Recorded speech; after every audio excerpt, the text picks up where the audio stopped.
Hi అండి. ఈరోజు కడమ చేప కూర ఎలా చేయాలో ఫ్రై అండి. చూడండి, కావాల్సిన పదార్థాలు ఏమో చెప్తుందండి. కడమ అండి, ఇది కడమ అంటారండి దీన్ని. ఇది కేజీ కడమ అండి. ఇదిగోండి 2 టమాటాలు, 2 ఉల్లిపాయలండి.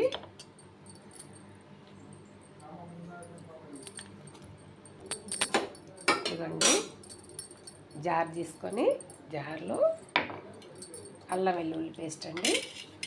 2 టమాటాలు, 2 ఉల్లిపాయలు మిక్సీకి వేసుకున్నామండి. 2 టమాటాలు, 1 ఉల్లిపాయ కూరకండి. ఇదిగోండి ఆయిల్ పోసాను, బాండలు పెట్టి ఆవాలు వేసుకుంటామండి. ఆవాలు పెట్టినాక ఉల్లిపాయలు, ఇదిగోండి మిక్సీకి వేసుకున్న టమాటా, ఎర్రగడ్డ అండి, అల్లం పేస్ట్ మిక్సీకి వేసాను. ఇప్పుడు ఇదిగోండి టమాటా వేసాను.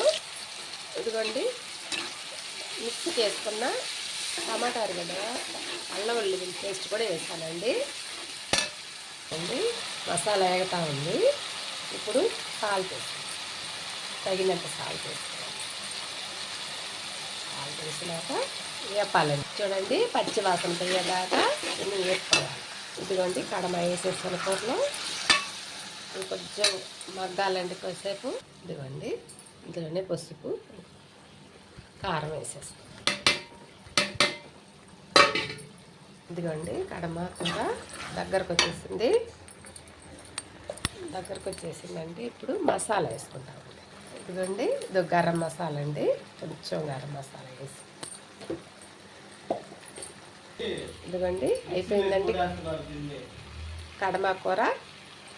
కొత్తిమీర జల్లేసానండి. స్టవ్ కట్టేస్తాను.